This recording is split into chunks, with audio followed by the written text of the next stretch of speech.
Hello guys, in this video I'm going to show you how to change your location and language on JobStreet. But first I wanted to tell you that don't forget to subscribe, because at 10,000 subscribers I'm going to show you my YouTube revenue statistics and my growth strategy, how you can make money online. So first open the app. After that click on the Me icon at the bottom of the screen, the last option, and after that click on the country and language. And you can see that you can switch to Malaysia, Singapore, Philippines, and Indonesia, Bahasa.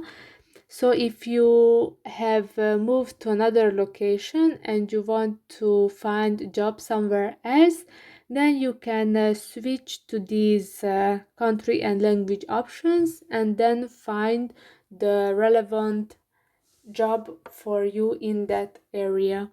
I hope this video was helpful for you. If it was, please consider subscribing and see you in the next one. Bye bye.